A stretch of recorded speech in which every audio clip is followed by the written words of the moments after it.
अस्सलामुअलैकुम बिस्मिल्लाहिर्रहमानिर्रहीम। डार एजुकेशन में आज से हम एक न्यू वीडियो सीरीज़ का आगाज़ करें और वो है पीएचपी की एक वेबसाइट जो कि आपकी ऑनलाइन भी होगी। तो इसके लिए हमने एक वेबसाइट ली हुई है और उसका नाम Y2U एजुकेशन है और हम इसी के ऊपर सबसे पहले देखेंगे कि किस तरीके से आपकी ऑफ़लाइन और ऑनलाइन सिस्टम कैसे होगा। तो ये छोटे छोटे पार्ट्स में हम इसको वीडियो को करेंगे। इसके ऊपर पहले से एक इंस्टॉलेशन हुई थी, मैं उसको रिमूव कर रहा हूँ। सबसे पहले आप देखें कि इसके अंदर आप ड्रीम वीवर को ओपन कर लीजिए। ड्रीम वीवर में सबसे पहले आके आप साइट के अंदर मैनेज साइट्स कीजिए। मैनेज साइट्स का ऑप्शन आप खोलेंगे तो यहाँ पे एक न्यू साइट बनाते हैं, उसका नाम आप दे दें Y2U, जो भी आपकी वेबसाइट है उसका नाम दे दें। इसका एक लोकल साइट फ़ोल्डर होता है। लोकल साइट फ़ोल्डर कहाँ पे पड़ा होता है? www के अंदर आप उसी नाम से बना लें जिस नाम से आपकी वेबसाइट है। इससे ये फ़ायदा है कि आपकी फ़ाइल जो हैं आपस में मिक्स नहीं होंगी। इसको सेलेक्ट फ़ोल्डर कर दीजिए। ये करने के बाद आप सर्वर्स पे आ जाएं। यहाँ पे आप सबसे पहले आप लोकल होस्ट का सर्वर बनाएं ताकि जब आप अपने कंप्यूटर्स पे काम कर रहे हो तो आपकी लोकल पे काम कर सकें। तो मैं ये लोकल सर्वर बनाऊंगा।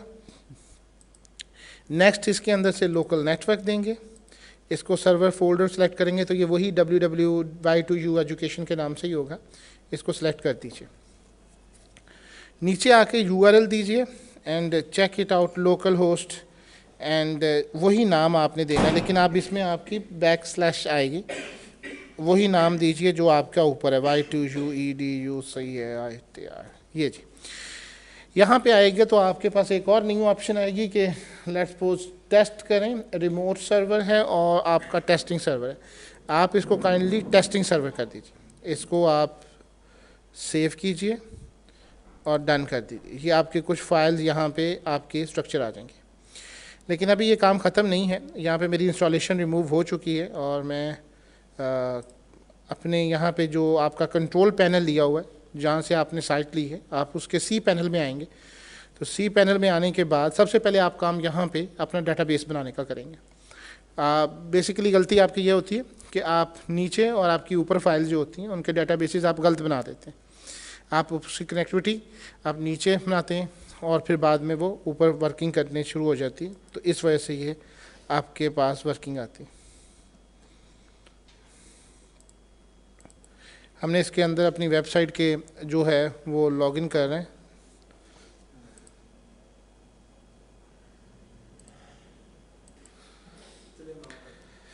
मेहरबानी। यहाँ पे आने के बाद आप सबसे पहले अपने MySQL डाटाबेसेस के ऊपर ओपन कीजिए। ये हर एक के पास ऑप्शन होता है MySQL डाटाबेस। इसकी ख़ास बात ये होती है कि जिस नाम से आपने ऊपर अपने डाटाबेसेस बनाने हो उसी नाम से आपको अपने लोकल होस्ट पे बनाना है। सो Y2 एजुकेशन डाटाबेस नाम रख दिया है या DB रख दें, ये मुख्तसर सा नाम रखें। सबसे पहले तो ये काम करें, क्रिएट डाटाबेस। आपका ऐड द डाटाबेस उसने कर दिया सक्सेसफुली। अब गो बैक करके देखें, ये एक आ चुका है Y2U। अब ये नाम आपको बेसिकली चाहिए, कॉपी करें इसको। इस नाम को कॉपी करने के बाद आप अपने लोकल होस्ट पे जाएं। ये लोकल होस्ट है। जब आप लोकल होस्ट पे आ जाएंगे तो आप यहाँ पे PHP माई एडमिन में आएँ। ये इसी जगह पे है मेरा सिस्टम। यहाँ पे डाटाबेसेस क्रिएट करें। जब वो डाटाबेस क्रिएट करे तो वही नाम जो आपका ऊपर है वो दे दें, क्रिएट। ये डाटाबेस बन चुका है। इस वक्त आप आके देखें तो Y2U edu ca_db के नाम से आपका बन गया। पहला स्टेप तो आपको ये करना है। दूसरा स्टेप आपका ये है कि जब आप ये डाटाबेस बना लेते हैं तो इसका कोई यूज़र नहीं बना हुआ, आपको यूज़र भी चाहिए। जब आप कनेक्टिविटी की बात करते हैं तो आपको दो चीज़ें इंपॉर्टेंट तीन हैं। एक तो आपको ये बताना होता है कि सर्वर को तीन चीज़ें ज़रूरी होती हैं। एक सर्वर नेम बताना होता है, एक आपको डाटाबेस का नेम बताना है, एक आपको पासवर्ड बताना है और यूज़र बताना है। कुल चार चीज़ें चाहिए आपको। तो फॉर एग्ज़ाम्पल मैं ये एडमिन बनाता हूँ और इसको एडमिन करने के बाद इसका मैं पासवर्ड जो है कोई रख देता हूँ। लेट्स सपोज मैं पाकिस्तान रख रहा हूँ। ये वीक है लेकिन वो कह रहा है कि मस्ट बी एटलीस्ट 100 होनी चाहिए, पाकिस्तान एंड लाहौर 1 2 3। चलें जी, अब इसको मौका मिल जाना चाहिए, पाकिस्तान एंड 2 3 सेम है।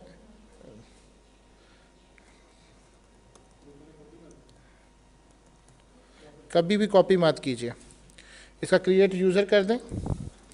जब आप क्रिएट यूज़र करेंगे तो वो इसको कर रहा है, इसका सेव पासवर्ड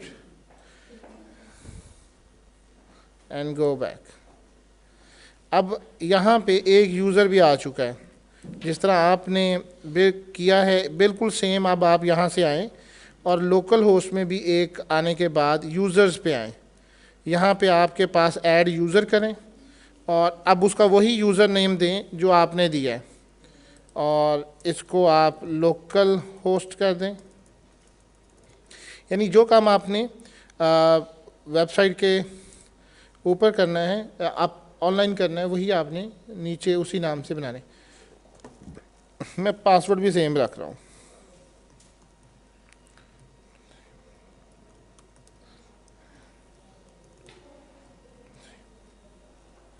अच्छा, यहाँ पे ऑप्शंस हैं, मैं अभी वहाँ पे भी करता हूँ। जब आप ये करेंगे तो आप इसके साथ सारी ऑप्शन इसको दे दें, क्रिएट डाटाबेस कर सके, चेक ऑल कर सके, give all kinds of permissions आती है, आप इसको गो कर दें।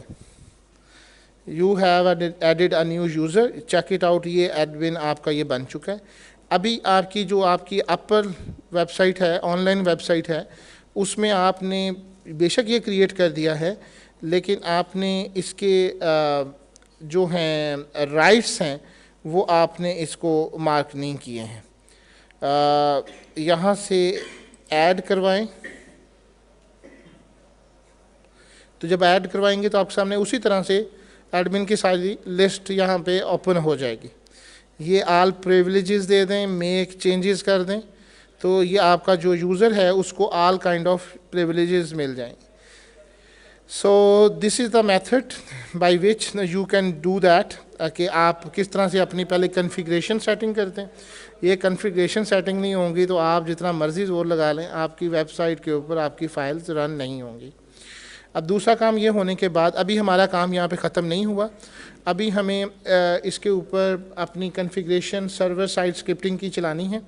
तो आप लोगों को एक इसकी कन्फिग्रेशन फ़ाइल भी आई होती है। अब हमने यहाँ ड्रीम वीवर में इसकी जब साइट मैनेज साइट की है तो अभी तक हमारी लोकल साइट बनी है। आप इसको क्लिक करेंगे तो अब हमें एक रिमोट साइट चाहिए।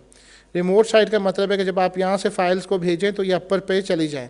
एक प्लस और कीजिए और इसका नाम फॉर एग्ज़ाम्पल सर्वर कर दें, FTP कर दें।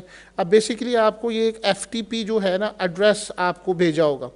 अगर आपने इसकी कॉन्फ़िगरेशन देखनी है तो आप उसी ईमेल पे चले जाएं। अच्छा, आप अब ये कीजिए, जब आपके पास ये पासवर्ड वगैरह आपके पास आ जाए, मैंने जो आपकी FTP लॉगिन दिए हैं, मैंने वो लॉगिन देने के बाद इसकी एक टेस्ट मेल कर दीजिए।